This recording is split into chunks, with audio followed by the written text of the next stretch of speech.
নমস্কার, তোমাদের সবাইকে সানাস স্মাইল এডুকেশন সেন্টারে স্বাগত জানিয়ে আজকের পর্বটি শুরু করছি। আজকে তোমাদের জন্য নিয়ে চলে এসেছি, তোমরা যারা সপ্তম শ্রেণীর দ্বিতীয় পর্যায়ক্রমিক মূল্যায়ন পরীক্ষা দেবে তোমাদের জন্য রায় ও মার্টিন প্রশ্ন বিচিত্র থেকে আজকে সমাধান করে দেখাবো। ভূগোল বিষয়ে মডেল নম্বর 6 অর্থাৎ 6 নম্বর মডেল সেটে যে সমস্ত ছোট ও বড় প্রশ্নগুলি আছে সমস্ত প্রশ্নের উত্তর তোমাদের সমাধান করে দেখাবো। আগের ভিডিওতে তোমাদের আমরা সপ্তম শ্রেণীর রায় ও মার্টিন প্রশ্ন বিচিত্র থেকে ইতিহাস ও পরিবেশ বিষয়ে সমাধান করে দেখিয়ে দিয়েছি। এছাড়াও একটি প্রশ্নপত্রের সেট দেওয়া আছে, তোমরা সেগুলো অবশ্যই ফলো করো, যা তোমাদের খুবই উপকৃত পাবে।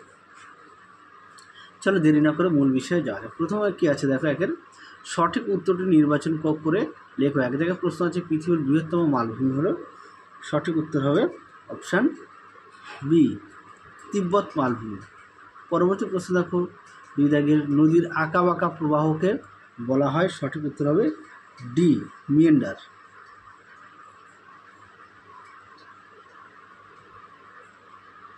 পরবর্তী প্রশ্ন দেখো, তিন দাগের কী আছে, এর মধ্যে মাটির দানা মোটা হয় কোনটা, সঠিক উত্তরটি হবে বেলে মাটি, অর্থাৎ অপশান ডি, বেলে বা বালি মাটি। পরবর্তী দেখো চার দাগে, সুদানের রাজধানী হলো, সঠিক উত্তরটি হবে অপশান এ, খার্তুম। পরবর্তী প্রশ্ন দেখো পাঁচ দাগের, সাহারা মরুভূমিতে সৃষ্ট ছোট বালির পাহাড়কে বলে, সঠিক উত্তরটি হবে আর্গ, অপশান সি।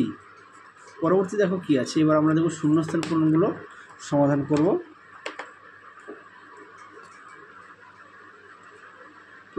প্রথমে আছে এক দাগের, অ্যাটলাস পর্বতমালার সর্বোচ্চ শৃঙ্গ, সঠিক উত্তরটি হবে মাউন্ট তৌবকল। উপরে তোমাদের লিখে দিই, মাউন্ট তৌবকল।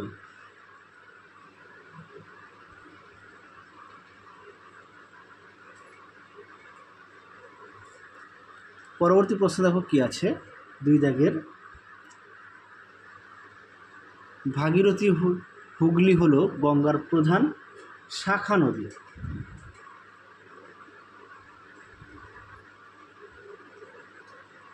শাখা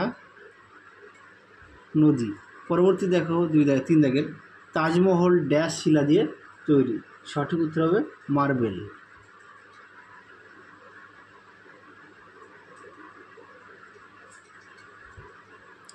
মার্বেল। পরবর্তী দেখো চার দাগের, গিনি উপকূলে খামসিন ড্যাশ নামে পরিচিত, সঠিক উত্তর হবে হারমাট্টান, হারমাট্টান।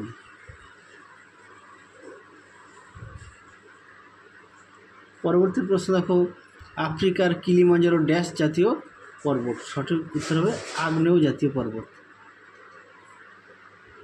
আগ্নেয় জাতীয় পর্বত। দেখে নাও প্রশ্ন উত্তরটি তোমাদের লিখে দিয়েছি। চলো এবার আমরা তিন দাগের প্রশ্নগুলো দেখব কি আছে।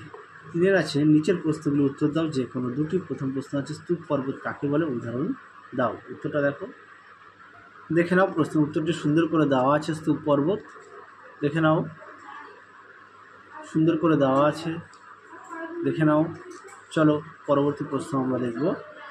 দেখে নাও পরবর্তী প্রশ্ন দুই দাগের, সাভানা ও ভেল্ডের দুটি পার্থক্য লেখো। চলো প্রশ্ন উত্তরটা দেখো, খুবই গুরুত্বপূর্ণ প্রশ্ন।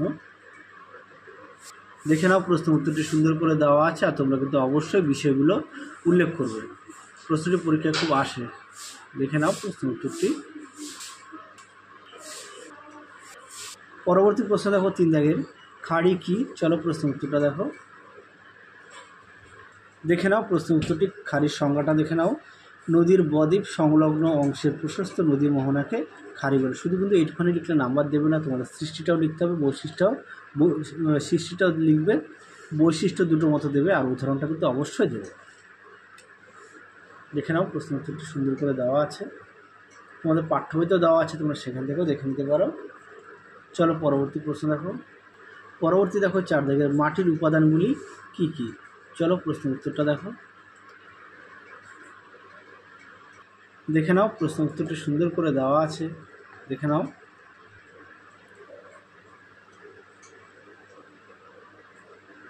দেখে নাও প্রশ্ন উত্তরটি।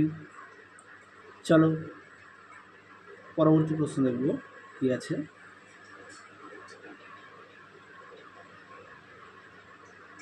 পরবর্তী আছে 4 দাগের নিচের প্রশ্নগুলি উত্তর দাও যে কোনো দুটি।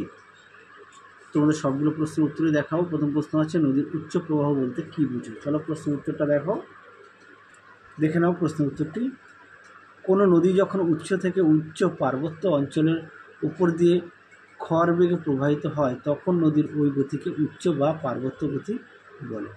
দেখে নাও, দেখে নাও পরেরটা দেখো, উচ্চ প্রবাহে নদী উপত্যকা দুটি বৈশিষ্ট্য উল্লেখ করো।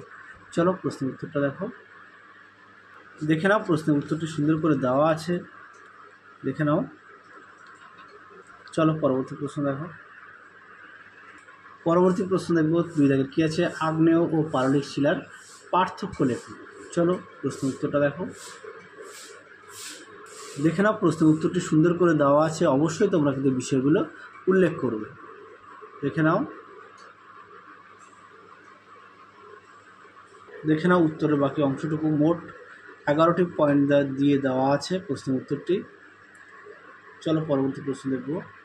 পরবর্তী প্রশ্ন দেখো কী আছে, কঙ্গো নদীর অববাহিকায় ঘন জঙ্গল সৃষ্টি হয়েছে কেন। চলো প্রশ্নের উত্তরটা দেখো, দেখে নাও কঙ্গো নদী সম্পর্কে দেওয়া আছে, দেখে নাও। এই পর্যন্ত উত্তরটা লিখবে। এটা হচ্ছে উপনদীর সৃষ্টি। এই জায়গাটা কোনো বুঝতে অসুবিধা হচ্ছে তোমাদের, দেখে নাও। আমাদের পাঠ্য বইতেও সুন্দর করে দেওয়া আছে, সেখান থেকে একটু দেখে নিও। চলো এবার 5 দাগের প্রশ্ন দেখবো কী আছে, কী বলেছে, যে কোনো একটি প্রশ্নের উত্তর দাও। প্রশ্ন মান হচ্ছে 5 নম্বর। 5 নম্বরে তোমাদের একটি প্রশ্নই লিখতে হবে পরীক্ষায়। প্রথমে আছে কি, 1 দাগের মানব জীবনে পর্বতের প্রভাব 5টি আলোচনা করো। চলো প্রশ্ন উত্তরটি দেখো, দেখে নাও প্রশ্ন উত্তরটি। এই প্রশ্নটা খুব গুরুত্বপূর্ণ, পরীক্ষা খুব আসে প্রশ্নটি। তোমাদের 5টি পয়েন্ট বলেছে লিখতে, দেখে নাও। পয়েন্ট দেওয়া আছে সুন্দর করে। 1 আছে জলবায়ুর উপর প্রভাব, 2 আছে নদ নদীর উৎস, তারপর আছে 3 আছে বনজ সম্পদের প্রাচুর্য, 4 আছে পশুচারণ ক্ষেত্র, তারপর আছে 5 আছে ধাপ চাষ, 6 আছে শিল্প, পরীক্ষা আসে ধাপ চাষ কী। আচ্ছা 7 আছে পর্যটন শিল্প। তোমাদের মোট বলেছে 5টি। দেখো এখানে অনেকগুলো পয়েন্ট দেওয়া আছে, মোট 9টি পয়েন্ট দেওয়া আছে, দেখে নাও। পরবর্তী প্রশ্ন দেখো 2 দাগের নীলনদ অববাহিকায় কী কী ফসল উৎপাদিত হয়। চলো প্রশ্ন উত্তরটা দেখো, সুন্দর করে দেখো ছকের মধ্যে দেওয়া আছে নীলনদ অববাহিকায় অঞ্চলগুলি উৎপাদিত ফসল, দেখে নাও প্রশ্ন উত্তরটি। চলো তার পরবর্তী প্রশ্ন দেখো। পরবর্তী প্রশ্ন কী আছে, এই অঞ্চলে বন্যার অতিরিক্ত জল আটকানোর জন্য কী কী উপায় অবলম্বন করা যেতে পারে বলে মনে হয়। চলো এই প্রশ্ন উত্তরটা দেখো, দেখে নাও প্রশ্নের উত্তরটি সুন্দর করে দেওয়া আছে, দেখে নাও।